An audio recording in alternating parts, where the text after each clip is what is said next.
ப்ளவுஸுக்கு தைக்கிற ஊக்பட்டியை எப்படி தைக்கலான்னு இந்த வீடியோவில் பார்க்கலாம். அதுக்கு முன்னாடி நம்மளுடைய ஸ்ரீஜா உலகம் டைலரிங் ஆப்பில் ப்ளவுஸ் கிளாஸ் இருக்குது, சுடிதார் கிளாஸ் இருக்குது, மேக்ஸி கிளாஸும் இருக்குது. உங்களுக்கு கற்றுக்கணும்னு விருப்பம் இருந்துச்சுன்னா நீங்களும் வாங்கி கற்றுக்கோங்க. இந்த ஆஃபர் தீபாவளி வரைக்கும் மட்டும்தான் இருக்க போகுது. இப்போ இதை எப்படி தைக்கலான்னு பார்க்கலாம். ப்ளவுஸில் ஃபஸ்ட்டு இந்த ஃப்ரண்ட் பார்ட்டில் டாட் எல்லாம் பிடிச்சாச்சு. பிடிச்சதுக்கப்புறமா பட்டியையும் நம்ம தச்சிடணும், 2 பக்கமும் தச்சிடணும். இப்போது நான் எப்போவுமே ப்ளவுஸுக்கு ரைட் சைடில் தான் ஊக்பட்டி வைப்பேன். நீங்கள் லெஃப்ட் சைடில் வைக்கிற மாதிரினாலும் இப்போ நான் சொல்கிற மெத்தடையே ஃபாலோ பண்ணிக்கோங்க. இந்த ஊக்பட்டியோட வித் 2.5 இன்ச் எடுத்துக்கோங்க. இது லென்த் எவ்வளோ எடுக்கணும்னா இந்த மாதிரி தச்சு முடிச்சதுக்கப்புறமா அளந்து பாருங்கள். எவ்வளோ வருதோ அதிலேருந்து ஒரு 2 இன்ச்சு எக்ஸ்ட்ரா எடுத்துக்கோங்க. இப்போ நான் இந்த கிளாத்தை அப்படி தான் எடுத்திருக்கேன். ஊக்பட்டி எப்போவுமே துணியோட ரைட் சைடில் தான் தைக்கணும். இப்போது இந்த கிளாத்தை அப்படியே இது மாதிரி ஒரு மடிப்பாக நான் மடிக்கிறேன். மடிச்சுட்டு இதை இது மாதிரி ஃப்ரண்ட் பார்ட்டோடைய மேலே வைக்கிறேன், ரைட் சைடுக்கு மேலே வைக்கிறேன். 1 இன்ச் நம்ம இப்படி மேலே தள்ளி விடணும். வச்சுட்டு 1/2 இன்ச்சில் நம்ம தையல் போடணும்.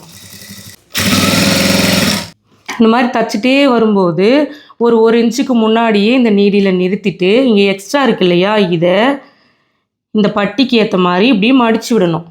மேலே பார்த்து மடிக்கணும். மடிச்சுட்டு அப்படியே தையல் போட்டு ஒரு தையல் ஓட்டி விட்டுறணும். இப்போது நெக் நம்ம ஃபினிஷ் பண்ணி இருந்தோம்னா இந்த மேலேயும் நம்ம இந்த மாதிரி மடித்து தைச்சிட்டு திருப்பி இருக்கணும். இப்போ நான் நெக் ஃபினிஷ் பண்ணல, அதனால் இது நான் மடித்து தைக்கல.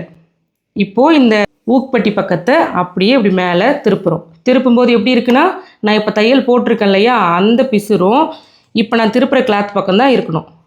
இதுக்கு மேலே ஓரமாக ஒரு பதிச்சு தையல் போடணும்.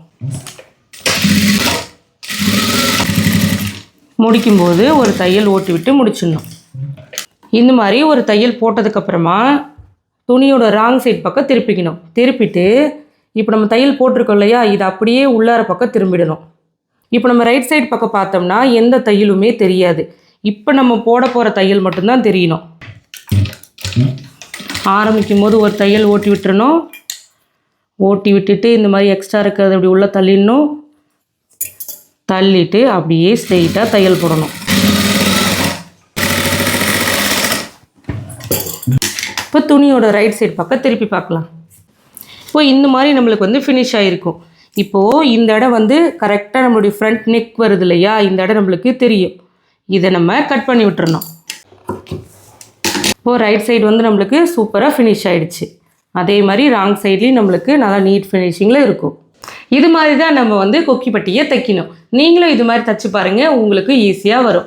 நமக்கு தெரிஞ்ச விஷயத்த மற்றவங்களுக்கும் சொல்லிக் கொடுப்போம்.